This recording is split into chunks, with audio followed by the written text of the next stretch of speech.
Hi everyone, welcome back to another episode of AgogeTV with me, your host Phil Leonard. And I'm your host, Josh Summersgill. On today's podcast, we have an old friend of ours, Stuart Bathgate. He is an ex-Army PTI, a Pilates instructor, and was coaching around the world up until very recently. So I'm going to throw it straight over to Stu so that he can explain a bit more about how he went from starting in being in the army to now you're running gyms, I believe. Yeah. All right. I'll give you a quick rundown. I left the army in 2012. As I was an all arms PTI. So before that, I was a mechanic in the army, and then trained as an all arms PTI, physical training instructor. For those who don't know, so I would train the troops. I then left the army, like I said, 2012. I went to work in the Pilates studio, so I trained there and ended up teaching kind of clinical Pilates, reformer, all the equipment. I taught classes on the reformer and did personal training. I did that for 3 years, mostly working with injured people. Majority of our clients are kind of, pre, post-op, back surgeries, shoulder surgeries, knee surgery, things like that. So I did that, like I said, for 3 years. That was in Warrington, where I met you boys. And then after that, I ended up moving to ultimately, basically, I mean, there was a bit of a gap. It wasn't straight away, but I ended up moving to Saudi Arabia. At the time, I've been slowly getting into CrossFit. I think Phil, you introduced me to CrossFit. I don't know when. Probably when that gym we were going to closed down. Primal closed down, and then we ended up. We ended up going to CrossFit. We got really into it, and then I started kind of realizing that this is something I'm far more into. It's a great form of training. I ended up going to Saudi Arabia, where I got a job in a CrossFit gym in Saudi, in Jeddah, and started teaching there. Again, I was there for I think almost 3 years. Ended up becoming the head coach of that place, running the whole CrossFit program. I was working alongside, at any one time there was probably 4 coaches there, 3-4 coaches at a time. And by the end of it, we had a big client base. We're teaching big classes.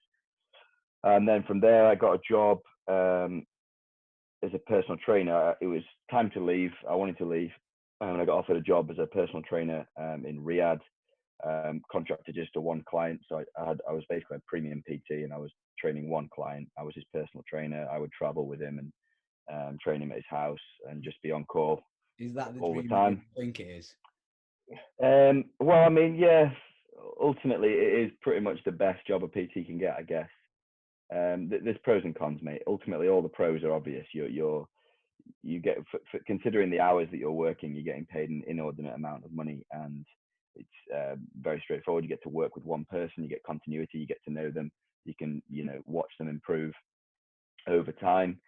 He worked for the government, so whenever the government would go traveling, I would go traveling a lot. I went all over the world with this guy. Literally, it was insane. And I lived, we ran a team of PTs out there, so there was any one time probably 10 plus PTs, and we were all part of a team. We'd live on a compound together, swimming pool, gym on site, all that kind of stuff. We'd live together in these villas, and it was great. It was fantastic. But at the end of the day, I was in Saudi Arabia, and without going too deep into it, it's not where I would choose to live. Probably, I'd much rather be in a free democratic country. The fittest guy in Saudi Arabia at one point. I forgot about that. I've got the certificate and the T-shirt and everything. Yeah. So when I first went out there, CrossFit was only just taking off, or the fitness industry in general was only just taking off. So there was not much going on, which is why there was so much opportunity out there. I don't know if you know much about the Middle East, but a lot of their work is kind of outsourced to foreigners. There's loads of opportunity for trainers out there. That's why I went out there. And you guys probably knew that at the time as well. You knew there's loads of opportunity in the Middle East. There was jobs going everywhere. So when I arrived, not that many people into CrossFit. So when I entered the Open that year, so this is 2015, I think. And when I entered the Open that year, I'm competing against people who've really not been in CrossFit that long and not very fit in a society where they don't really train. And the only people I was competing against really were the other coaches in the other gyms. So yeah, I used to say it was basically the same as being the fittest in Swaziland. It doesn't matter. It's irrelevant. I could have been anywhere. It's like fittest in, I don't know, name an obscure country. like you smashed them all and that's it. Yeah, it was. It didn't last long. The next year I got beaten by some South African coach who came in, I think, and I never won it again. But at one point I was the fittest man in Saudi Arabia. Yeah, there you go. Story for the kids. These days, that'd have taken to the games, lad. You know what I mean? Like you'd have Yeah, games exactly, athletes and exactly. and everything. You know, it's funny, mate. It's funny you say that. So on that year when the games changed, was it last year? I don't know. I'm not really up to speed with it. So it was last year, was it, when it changed? And I was watching the first event, you know, with the rope climbs and the snatches, and I'm seeing someone on there who, not only I trained in the past in Saudi, like he'd been at my gym and I'd trained him, and I'm thinking, what? How? Either he's just improved astronomically quickly, or there's something going on here, because I don't remember him being. No offense to the guy, lovely guy, very fit, you know, by their standards, but you know, a million miles away from games level. Because I'm like, I know I'm fitter than him, and I'm about 10 years away from being games level, you know, and that's with drugs. So I don't take PEDs. I'm only joking. No, but I'm thinking, what is this guy doing here? You know, it was absolutely mental. Yeah, Failing 80-kilo snatches and not being able to climb a rope. Yeah, it was weird. Yeah. So that brings you up to date with where I am now. And then, so I did this job in Saudi, in Riyadh, sorry, this PT job for like 2.5 years. And I think about 2 years, I think. And then, you know, by that point, so I'd spent like 5 years in Saudi. At that point, I really wanted to get out for different reasons. I wanted to leave Saudi. So I was looking for an opportunity, and then I ended up going into business with basically, there's 4 of us in total. One of whom, well, the people who employed me as a PT, or the people the main employers really, I went into business with them. So that's a man and wife, so Lewis and Ailish, and then another member of the team, Laura. We all went into business together and opened up this gym in London. So, is that? Sorry, I'm definitely going to get the name wrong. Is it 49? It's 20. It's yeah. So the company name in Riyadh is 24N46E, which is coordinates for their HQ in Riyadh. Oh, right. Now that obviously got shortened down to 24N because it's a mouthful. It's a pretty awful name. So everyone just called it 24N. That's what it became known as. So when we opened the gym in London, we just called it 24N Mayfair. So it became kind of known as 24N Riyadh and 24N Mayfair. Now they're technically separate entities. They're not joined by law. You know, they're completely separate companies, but they're of the same people. You know, made by the same people. So we kept it under the same brand. That's it. I know you mentioned, you were just talking about this before we started, the fact that you only just opened, and obviously a bit of a nightmare situation with the coronavirus, but you've yeah. What type of gym is it? Is it a weightlifting gym, a CrossFit gym? Is it just a general, let's get you moving better and feeling well? Well, ultimately we do personal training and we do classes. We have 2 levels. We have a large basement area, which is awesome, and that's our class space, and we have just PTs upstairs. Now, the type of training we offer, really, it's very similar to CrossFit, and we'll go on to that in a bit. We will be getting affiliated as soon as we reopen. Yeah. But we have our own methodology at 24N, which I've played a large role in kind of defining and cementing. It would obviously, they already had their own idea before I ever joined them, and I came in and kind of added to that and helped mold it and helped, like I said, just kind of define what it is. So our methodology basically revolves around, I guess it's difficult to explain without using the word functional. Yeah. Right. Which is obviously sort of fetid and has different meanings, and different people interpret it in different ways, as you know. But ultimately, we do a lot of the same movements. So our strength training is focused around the barbell and bodyweight exercises. We develop aerobic capacity on the ergs mainly. You know, we're talking the Concept 2 equipment, rowing machine, ski erg, bike erg. We love those. We run a lot, and we, one of the main parts of our kind of philosophy and methodology is that we test constantly, both our trainers and our clients. So we're constantly testing fitness. This kind of idea that if you're not measuring, you're guessing. Yeah. And so we have a set of standards that we apply to the coaches. So if you're a trainer for 24N, you're going to get tested twice a month. Let's say, so I've built a list of company standards, right? And it's broken up into categories. We've got the strength standards, the aerobic capacity standards, the muscular endurance standards, and then what we call the GPP standard, which stands for general physical preparedness. Each one of those categories has, somewhere in the region of probably 10 tests, usually quite generic, for the strength standards. Like I said, they're based around the barbell. We're talking 1 rep maxes for the classic lifts, and then some body weight stuff, weighted pull-up dip. The aerobic capacity standards are mainly based on the ergs. Like I say, we're going from short to long. So, 500-meter row, 2K row, 5K row, 1 hour row, and then the same for the other concept 2 pieces of equipment. And then we have the assault bike test. We have the running. We do 400-meter, 1K, 5K, 10K runs as well. So we have all these kind of tests, and we have the standards for them. And the trainers get tested. You get 2 standards a month. If you fail, you get fined money. And and we also apply that to the clients. So we test our clients using those as well, and we're developing a leveling system for those. So that basically, the reason I'm mentioning that is because that informs you on what we train and what we teach. So basically, everything we teach revolves around the standards. So our clients train on the ergs, and they train the barbell movements and all that sort of stuff.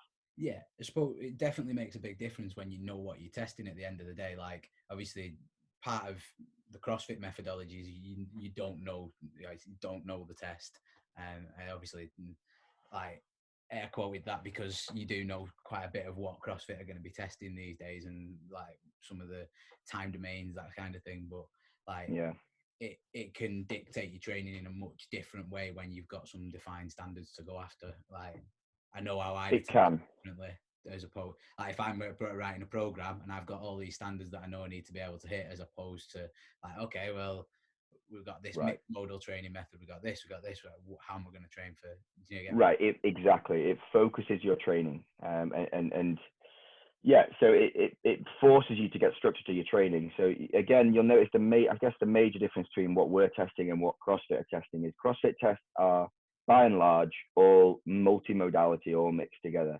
Ours, by and large, again, there are a few tests at the bottom which are GPP, which are kind of very CrossFit-y, multimodality, but the vast majority of our tests are single modality, meaning it's just testing one thing. It might just be your 2,000-meter row. That's a favorite test of ours. Now, the reason that we think that that's better.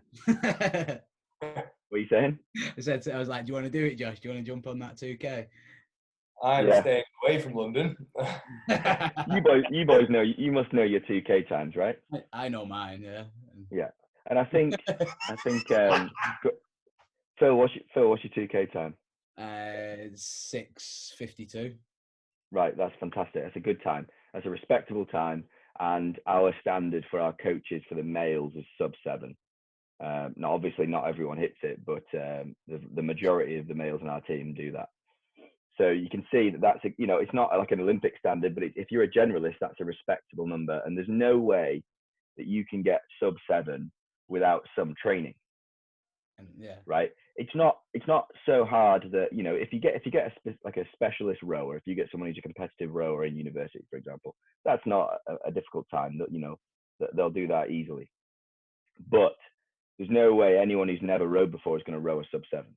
It's never going to happen. So by definition, you need to train to get there, and it's the training to hit the standard that is your education. You will get better in the process. So not only will your time decrease, but you'll learn. So you'll be forced to learn a lot about rowing. You'll be forced to address your technical errors. Okay, you know that you're going to have to fix your technique to a certain degree in order to row sub 7. You're going to have to learn about training on the rower. How do you program your intervals? You're going to have to learn at least some basic interval programming, because you're not just going to get there by, well, I mean, you could just row 2K over and over and over again. But it's going to be far more effective just to row intervals. You're going to learn about programming intervals, and as a coach, that is absolutely essential. So by doing these, it makes everyone not only a better athlete, but a much better trainer as well. Yeah, definitely. I like the idea of it as well, especially like having some kind of and not necessarily coaches need to be able to hit a certain standard, but just making sure that they have the knowledge behind it in the first place, because that's absolutely. Like, again, like we when we put our coaches through our training process, like, one thing that started to crop up was that they knew how to coach people, but they didn't necessarily have the background knowledge, because we pick people for the way they dealt with people, as opposed to how good of an athlete they were, or what they were capable of in the gym. And like we actually started to write out really big detailed I say we did, I didn't, Josh did, like detailed session plans of these are the intents, these are the stimuluses, because people didn't just look at it and know, like probably me, you, or Josh would, because of what, 10 years nearly now of background knowledge. And again, I say I like the idea of having making people go and find that knowledge themselves. Like, how would you program this? Yeah, I mean, ultimately, why is it that we know about all the stuff you just mentioned? Why is it that you know, for example, about programming for ergs? That's because you've been on a rowing machine for a long time, and it all started with your quest to make you better, right? You learned how to train it yourself first, and that was the best education you had. It wasn't that you went on some amazing course and that taught you all about rowing, or before you'd ever rowed, you started reading loads of books about rowing and stuff. No, you developed your interest and knowledge base by trying to get better on the rower yourself. Yeah. And then that became your ability to teach it to other people. It's a common theme in coaches, isn't it? Every coach sort of goes, hang on, now I'm a bit shit at this. How do I get better? Or yep. I might, even if you're naturally good at something, you go, hang on, if I'm good at it, then I can be really good at it. And yep. you go away and, like I say, you find the knowledge. And I always like the saying that some of the best coaches start off as the worst athletes. I'm gonna go because you understand the process of how to get there. Yeah, because you understand the process exactly, and ultimately people are self-interested. So the best motivation to get, if you just send someone away to just learn something and say, look, go and read about squatting, and they don't really squat, they're not going to be that interested in it, and they're not going to gain that much knowledge. They don't care. Make them squat and make them see the value in squatting and get better at it and learn how to improve and increase their 1 rep max over time, and learn what programs work and what didn't work. How did that program feel? What was the volume and intensity like? What worked for you? Over time, they're then going to develop loads of knowledge, and because they're self-interested, i.e. the motivation for doing it is to make themselves better, they're going to learn so much more. The incentive's there to learn. And then after they've gained all that knowledge and got to a certain level, and it's like, okay, now I want to teach this to others because I've gained so much from this. Now I'm passionate about teaching it to other people because I want them to get the same out of it that I did. You know what I mean? Definitely. One of my questions was actually, like, what's your current training methodology, which I think we've kind of just covered. Maybe you can go into to summarize it up without being too boring. It's just for me, it's the minimal effective dose. I'm trying to figure out what is the minimal effective dose to maintain and then increase your fitness level. And obviously, you're opening up a can of worms when you start talking about fitness. Yeah. But I don't have time at the moment. I used to, but I don't anymore, to spend hours in the gym. I don't have the time nor the energy. But I still care about being, very physically fit compared to the general population. I want to be very fit, right? So I need to figure out then what are the most potent kind of bang for your buck exercise that I can do that take the least amount of time to give me the most return on my investment. And so that's what the methodology is ultimately about. What's the most potent things to do? So I don't choose exercises based on how fun they are or their kind of novelty and their entertainment value. I choose my exercises and my workouts based on, if I only have this tiny amount of time and I need to improve my strength, for example, what's the number one thing that I can do? Because not all exercises are created equal. And if you look at our list of standards, which I'll share with you boys, that basically defines what we've come up with, to date. It might get changed slowly as we learn more and grow. But ultimately, we've got this list of what we would say, that's how we answer that question. These are our most bang for buck exercises. These are the best indicators of fitness. Yeah. It's great. You've always got something to aim towards as well. Do you know what I mean? You've almost got all these little, right, okay, well, I want, like you say, at the minute I'm not feeling as strong as I once was. I'm going to top that back up. Yes, maybe now I'm not as fit as I was. So obviously I'm going to work on the 2K row time, for example. You've constantly got all these benchmarks. I think people don't have them. Like, people say to me, oh, what's a I don't know, what's a good clean and jerk for a girl that weighs X amount or blah, blah, blah, blah. Do you know what I mean? It's just nice to have those, okay, if I hit that, I know I'm doing okay. Absolutely, yeah. You need those benchmarks to train towards, or else, like I said, if you're not measuring, you're guessing. You very, very quickly lose direction if you've not got a goal. And so, you know, again, that's another reason why we set standards for our trainers. It's like we don't want you to lose that kind of motivation and hunger for training. So you have these constant goals that you're aiming for. And if everyone's doing it, there's loads of motivation to train. So ultimately, yeah, everyone needs. It doesn't have to be off our standards list, but everybody should have something that they're aiming towards, some way of quantifying the fact that you are improving. Because otherwise, you have no idea whether you're fitness. Well, I guess that is ultimately the difference between training and exercising, right? Yeah. Some people exercise, and that's fine, that's great. You know, if you're only doing it for the pure enjoyment, sure, good for you. You know, go and do your Zumba class, that's great. You know, I'm sure you enjoy it and get a lot out of it. I have nothing against it, but it's not training. Yeah. It's not training, right? Training is training for a specific goal, and you're measuring your improvement, and that's really important. But also, that's where trainers come in. That's where the value of a personal trainer or a coach is. That's where your clients find value in you. So you better be good at doing that, or else what is it you're offering to your clients other than your personality? You know. Well, to be fair, one thing that occurred to me when you were saying about a really comprehensive list as well is like, if you're training, like let's say you're training for a big old squat and your goal is to get big and strong. Yeah. As we all should be. As we all should be. Otherwise, what's the point? And you pick up a niggle or a knee injury because you've overdone it or whatever. Like, if you've got a really comprehensive list of other things that you can work on, you can literally go, oh, well, I can't work on that now, but I've got these 30 other things that I can be doing. Yeah. And like, trying to get people to see what they can do when they're injured is something that we've been talking about recently. And like, you've got like a homemade list there that people don't have to think about it because you've got the answers already for them. Like, yeah.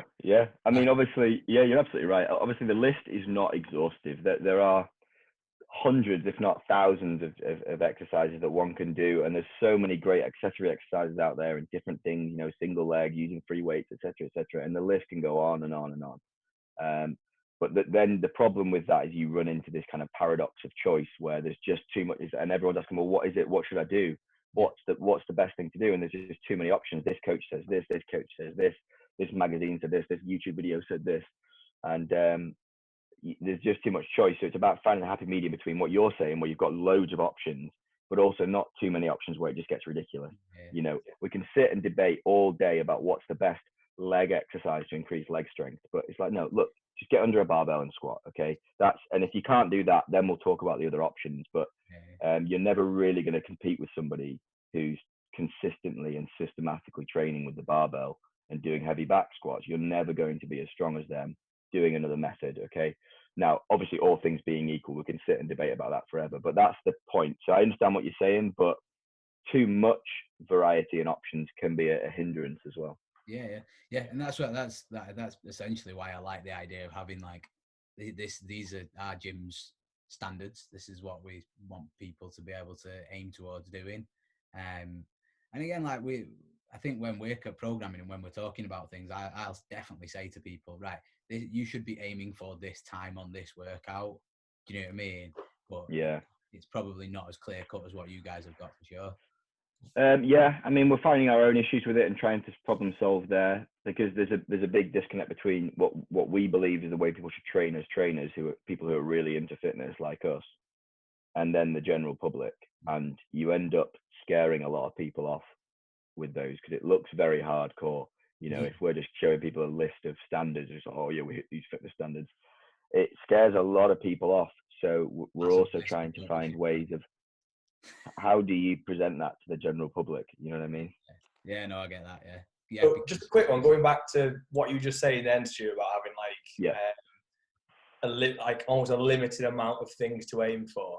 I'm reading a book at the minute called Essentialism. I don't know if you've read it or heard of it. No.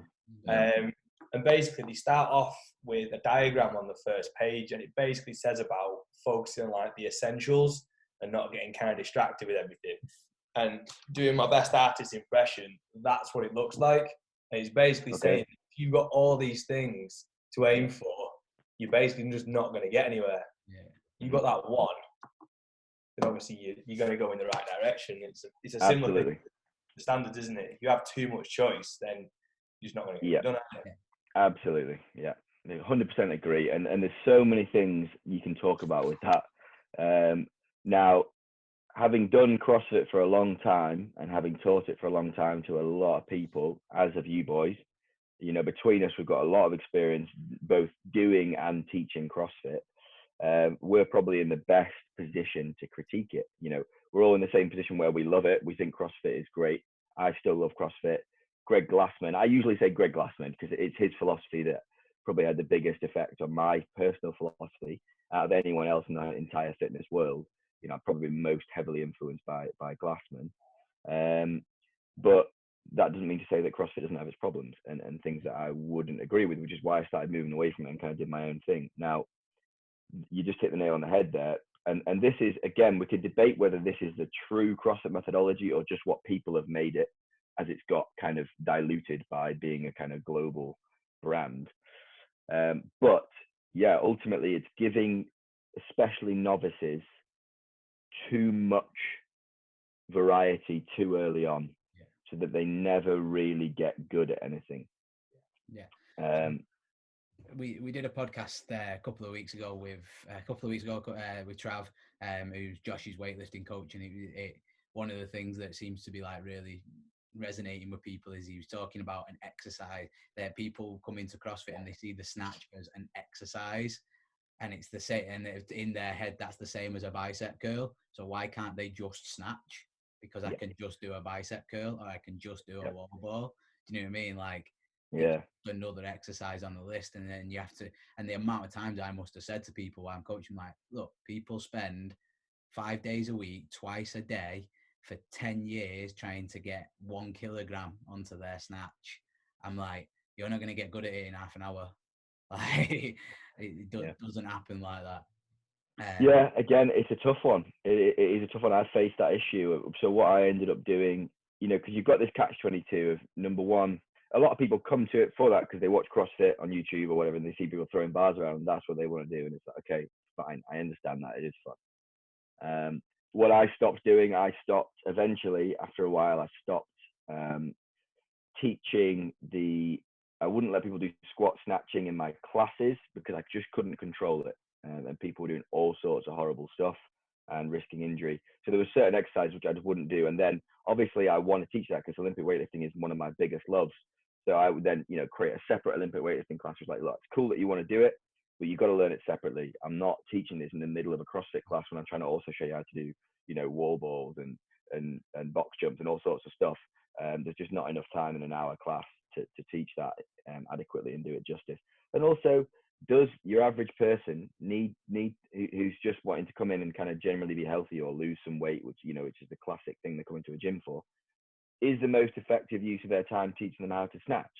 No, it's not. Okay, the average person on the street doesn't need to learn how to snatch. Okay, it's a sport and it should be got to after doing there's so many more prerequisites that you should go through. So it's about how do you effectively communicate that to people without kind of crushing their spirit and ruining their fun, you know? No, definitely not. One thing we did to help with that, like we literally only implemented it recently because obviously, like we always pride ourselves by like sort of saying, right, we're going to teach everybody the movement before we do anything. We're never ever going to do a class that just throw them in. Yeah, here, let's go snatch. Like, go do a 1 RM snatch, then do it in the workout. What? Like, chaos. So we always like pride ourselves on that. But with like, and again, we don't avoid programming anything in particular, but we'll like be mindful of it when we're doing the program. But what we did was we started to implement basically on the whiteboard. We wouldn't show the RX version of the workout. We would so say for example, say we're doing I don't know, snatch, full snatch and wall ball. Go with it like Amanda or something. Do Amanda. So let's say Amanda's muscle ups and snatch. On the whiteboard, that might say ring rows and power snatch. Right. Okay. It might say ring rows. Could even say ring rows and kettlebell swings. Do you know what I mean? Like, That's what it say on the whiteboard, and then there's a little note in the bottom corner that says RX. Oh yeah, by the way, today you're learning how to muscle up. Yeah. Do you know what I mean? Like, yeah, it's fair enough. And that you know, because you got to remember, in Saudi Arabia, everything's segregated. So my gym, when I was teaching CrossFit, was all male. Right. So I had that problem times 10. You know what I mean? All the kind of competition and testosterone in the room. If I write up the RX weight, you know, Joe Bloggs, who's just come in, who's never lifted a barbell before, and the RX is 60 kilo snatch, you know, that's what he wants to do because he's a real man. You know what I mean? And then I'm the guy on his first day telling him, no, mate, no, you're not doing that, buddy. And that kind of, you know, can have its own issues, but it's so important. That's your role as a coach. That's a good idea. Take the RX off. It's a good idea. Yeah. It's I was going to ask you, when you said you don't.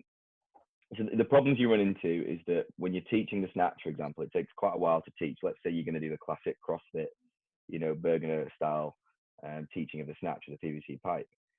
Once you've got a relatively large client base, you have a huge mix in abilities. And for the people who already know what they're doing in a class with someone who has no idea, the whole process of relearning the snatch every time becomes laborious and boring. Now you try and, you know, tell people it doesn't matter. It's the basics are always the basics, and you should always go over them. But ultimately, it's inescapable. It's going to get pretty boring for someone who's been through it 10 times. You know, to go through it again. It's like, look, come on, I'm paying for this hour. I don't want to be. I just want to get on with it. Yeah. Managing that becomes a kind of art in itself, doesn't it? Yeah, I think that's like managing that comes down to your own willingness to learn as a coach. Like, I know I don't teach this. I probably won't teach the snatch the same next time I teach it, because in the last 6 weeks there's been something else that I've learned, that I've improved, or that I think might work better. We'll definitely, I think, like, it's constantly changing and evolving and getting better. Like, again, like when we first started, when we first opened the gym, I definitely taught that Bergener warm up God knows how many times. But like, then I take a bit from what Josh shows me, and I go, okay, I'm going to add this in here, and okay. And again, like, we're fortunate that we don't have more than like 14 people in a class. So I wouldn't ever like. Still a big job to teach them all how to snatch safely. Oh, you know? Yeah, definitely. Yeah. I agree. But like I say, so I would say the way we avoid the monotony of doing it the same every time is just by, like I say, just improving it week on week, trying to give them different drills, skills, that kind of thing that tries to make it better. And when I'm saying this as well, we probably only full snatch, once a month, if that. So we have to like be clear with people as well. When like the other thing as well why we do that is, so going back to what you were saying before, Stu, about I can't teach somebody how to snatch when I've got to teach them how to box jump, wall, toast the bar, and fucking GHD sit up before we start a 30-minute AMRAP. Do you know what I mean? Like, you just can't do it. So for us, if we're gonna snatch, it's probably gonna be in an 8-minute couplet. So that, like, a good, I don't know, 25 minutes of our class time is teaching people how to snatch. Yep. So you set yourself up for success with your programming. 100%. And that, exactly, mate. So true. And you learn that lesson pretty quick when you got a big class and you realize, we've learned the hard way. I've programmed the wrong thing. Yeah. My favorite was when Josh went away for 2 weeks, and by the end of the programming, I was looking at it going, what the fuck was he on about when we like when he programmed this? I was like, he ran out of ideas. Changed that on the fly. I'm going away. He was like, I'm in fucking wherever he was, and I was like, mate, sorry, but it happens for sure. Yeah, and change it. Yeah. Right. Yeah. So, obviously, I think we covered like quite a big topic there. Just bring you back. Can you define your current training goals other than to be efficient and effective with it, or? Everything's changed since I came here and started. You know this. Opening a business changes everything. It's extremely stressful, and not only are you low on time, but you're also just low on energy and motivation. So my goals at the moment, and then obviously we've got this problem of quarantine and coronavirus. So my goals have all shifted. My goals ultimately now are to maintain the current levels that I had. Before the quarantine, it was just simply maintain my current level of fitness. So I know what my numbers are across the board. Obviously, I'm constantly testing. So if I could just maintain those, then I'd be happy. Just do not decrease. Now it's during quarantine, it's switched to even more specific. Can I maintain my strength? Because that's the most valuable thing I have, because that takes the longest to develop. And if you lose that, it's going to take it longer to get back. Whereas if I lose some of my aerobic capacity, I could probably get that back a lot quicker. So it's just about prioritizing for me. So maintain current levels of strength is my main priority, number one. Cool. Have you seen that thing that Train Think Tank have put on Instagram this morning? I've seen it's like a quarantine platform or something, they called it.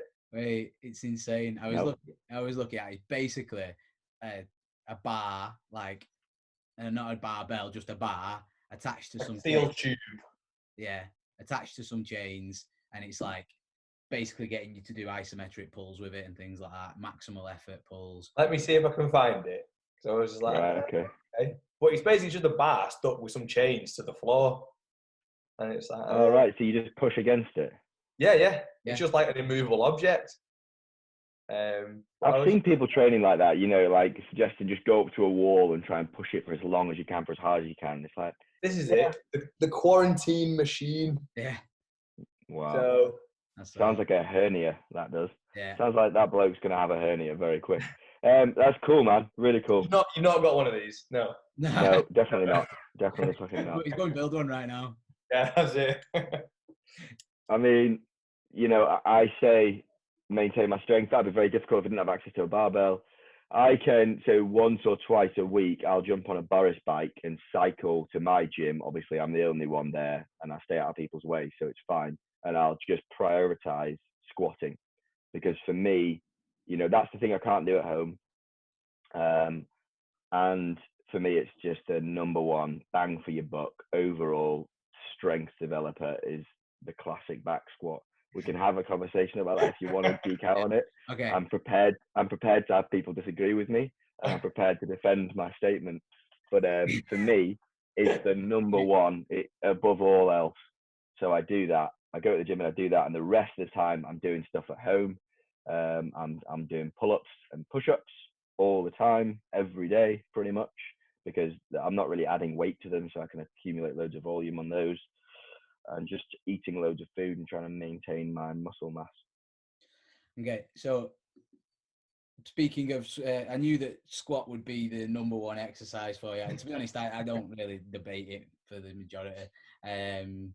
But what's your tips? Because I know you've worked pretty hard to get. Do you want to geek out on the squat? I bet anyone listening to this will not care, but let's do it anyway. Tell you what, let's geek out. I tell you what, let's geek out on the squat. I care. What we'll do, we'll set a 5-minute timer, right? Oh no! Oh no! We'll set a 5-minute timer. I want you to get after it and just geek out on the squat. And for anybody else who's listening who doesn't care, you can just skip ahead 5 minutes. All right. Fair enough. Do we want to talk about why the squat's the best, or how to get better at squatting? Hang on, I'm actually timing. I'm keeping us on time. I could take up 5 minutes for both of those. Right. Hang on. Right. So you can start in 20 seconds. What can you specify what you want to talk about then out of those two options? How to get better. How to get better. Okay. Well, obviously, first and foremost, repetition is the key ingredient for all learning. You must just do it often, all the time. It takes a long time for your body to truly learn the motor pattern. Even now, I'm still focusing on grooving the pattern of my squat. To get everything working really well, that's the first thing. Just squat a lot, all the time, and do it mindfully. That's the first thing.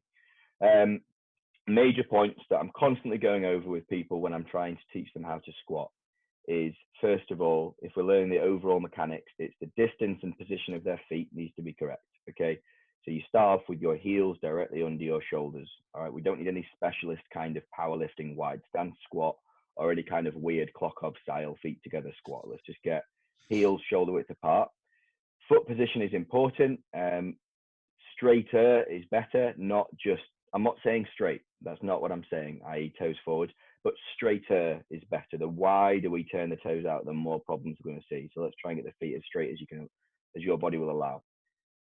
Your knees are never going to, I've never seen someone push their knees out too far in a squat.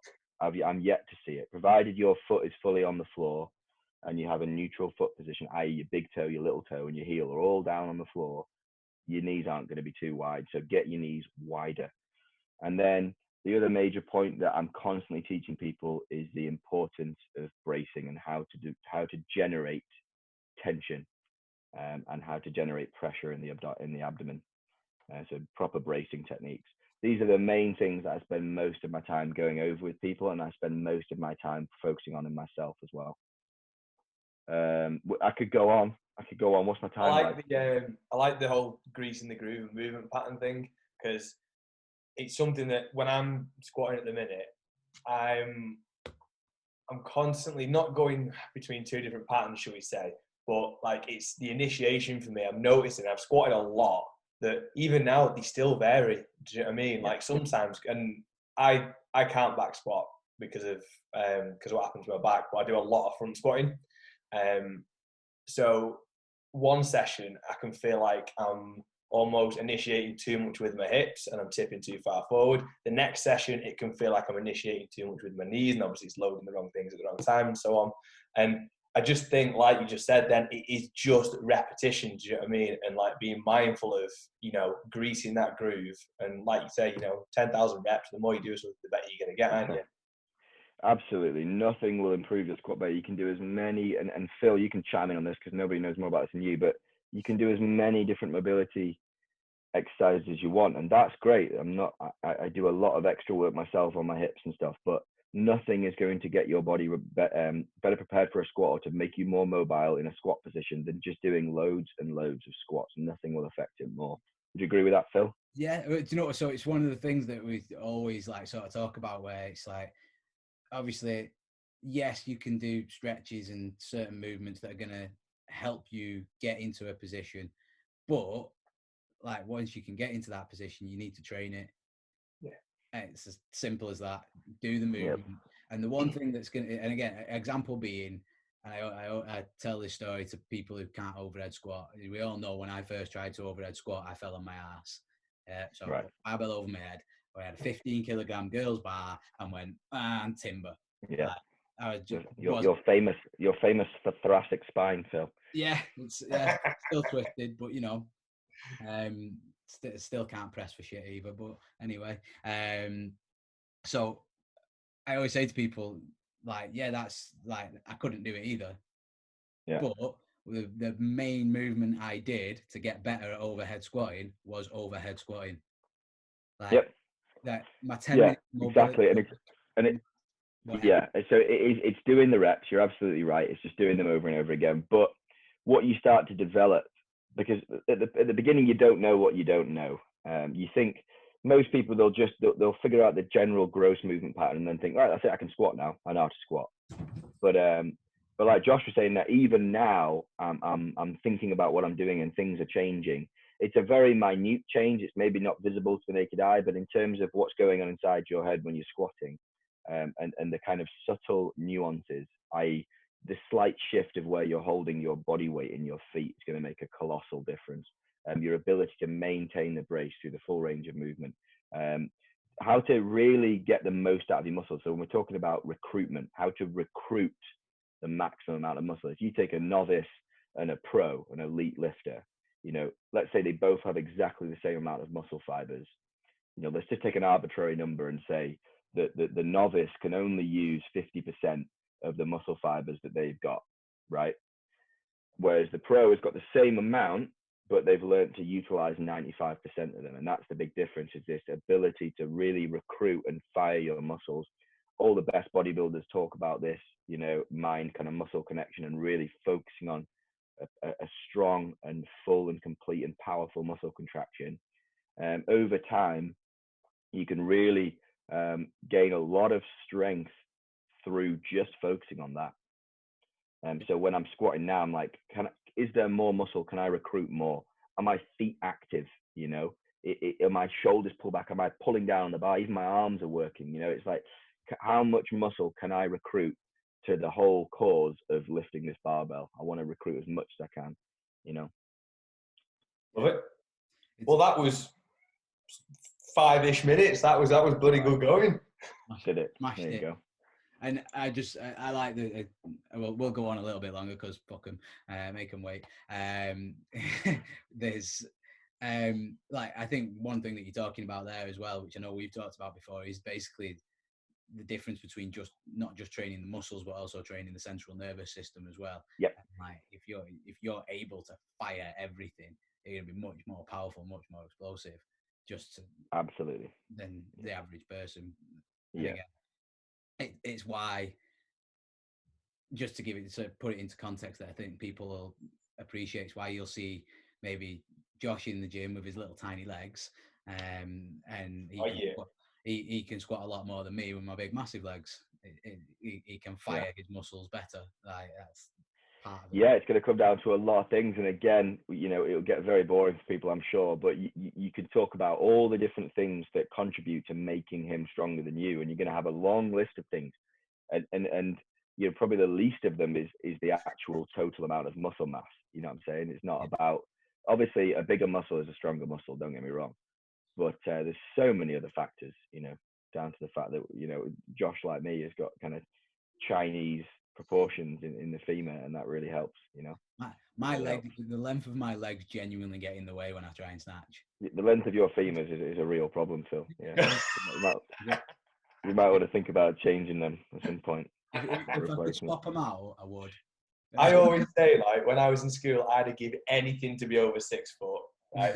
Now, fuck no. I will take my little femurs. Yeah, then you got into CrossFit and you're like, actually, it's pretty decent being this short, Like, I'm basically Matt Fraser. Yeah. Until he got on a rower, he was all right. Yeah, don't know about that. Right. Yeah. Okay. Amazing. So I think we've got loads of good stuff to go through there. And I think people will find it super interesting. Couple of daft questions to finish with. Go on then. And I say daft questions, they're good fun.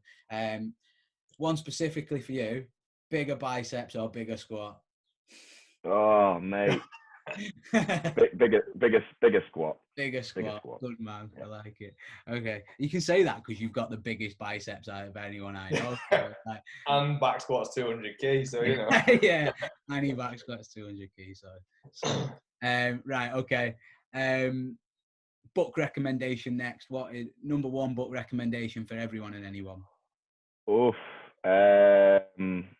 Now, herein lies the problem. I read probably 4 or 5 books at the same time, and it takes me to finish them. Now, fiction. If we're going fiction, I would say a book by Cormac McCarthy. He's the guy. Do you know the film No Country for Old Men? Yeah. Yes. And the film, I don't know whether you've seen The Road as well. No. Okay, worth watching. He wrote both of those. They were based on his books. So he was a writer of that.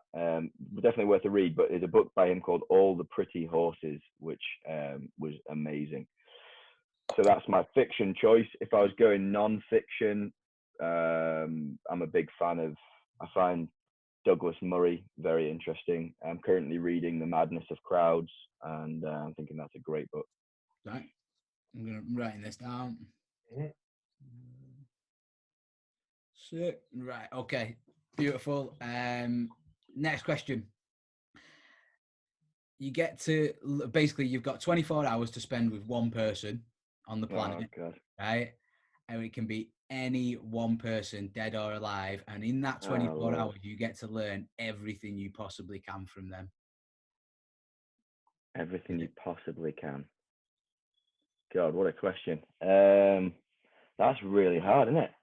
Do people get stumped by this one? You could think forever about this.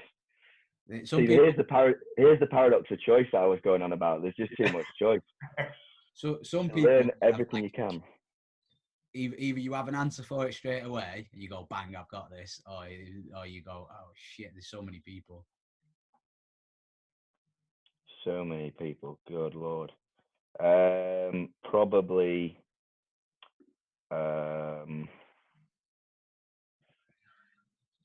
You're just not going to be happy with your answer, though. No, you're never going to. You could say like Einstein, right? You could say that, but am I really going to be able to grasp The things that he's wrestling with, you know, I don't think my mind is probably like his, you know, I don't think my IQ is quite high enough to fully understand. So it might be useless. He'll just be rabbiting on about, you know, the relativity of time and space, and I'll be like, listen, Einstein, I don't know what you're talking about, mate. And we could spend, and after 24 hours, I don't know. You know what I mean? I have no idea what he's talking about. Just after 24 hours, be turning around to him and like, how do I fire more muscles? I want more muscle fibers to work. That's all I wanted to do. Lord. Well, I guess you got to think about what skill do you want to learn and who knows that skill. Good Lord. Probably spend 24 hours with like someone like Jocko Willink, and he'll just harden me up. Yes. There you go. Good answer. Awesome. A fucking great answer. Okay. Go on. What are your answers? I want to know what you would say. I've not got one. I've not answered. I'm so glad I've not been asked. I'm ready. I'm asking you now. No, this isn't how it works. You can't turn the table. No. Our podcast. All right then. Go on then. No, but like, I was thinking about this the other day, like genuinely like stood in the shower, just like, who would you spend? And I was like you, I was just like, I don't actually know. I think it's not someone you want to chill with, because obviously you've got mates who you love just chilling with. It's someone you want to get something out of in those 24 hours. Who's going to improve you, like in a kind of selfish way of looking at it? Yeah. Who's really going to improve you as a person during that 24 hours? Like you said, it's what you're focusing on at that moment, isn't it? Do you know what I mean? If you're into X at that moment, it's like, I want to, you know. Yeah, exactly. Things change. Yeah. Who was it that said Steve Jobs? And I was like, that's a good answer. Chris, Elon Musk as well, like that. Yeah, but the problem is, you've seen the podcast with someone like Elon Musk, you know, it was like getting blood from a stone. You know, someone with that much brilliance who's just on a different kind of level. They're operating on different software to you. How much can you really extract from them? What you're looking for? It's like a coach, like you were saying, Phil, about someone who's, you know, the best coaches started out as pretty poor athletes, but then became good and learned that process. What you're looking for is someone who's gone from 0 to 100 and was just started out as a regular, normal person and became something great. Then you can learn a lot, I guess, couldn't you? Definitely. Yeah. Whereas Elon Musk has just got an IQ of I don't know what, and he's going to speak in a different language if he speaks at all. So, okay, I'll come up with an answer for that, a proper one at some point. What's the name of your autobiography? Sorry? If you was to write an autobiography, what would it be called? Oh, Lord. My autobiography. Winging It. Winging It. You can't have the same one as me and Josh. No. Yeah, that sounds about right. Yeah. Awesome. Constantly winging it, mate. Right, bro. Stay on for a couple of minutes after this. We're just going to wrap it up. Thanks very much for coming on today. That was. Thank you for having me. People are going to find it super informative, I reckon. So for everyone else, don't forget to check out our other podcasts that we've done. Wow, got that wrong today, didn't I? Like, subscribe, review, comment, share. We're not paying to advertise these, so the more you do that, the more we're going to get out into the world and hopefully help more people. Thank you everyone for tuning in to another episode of AgogeTV. Please leave us a 5-star review, and we'll see you all on the other side. Peace.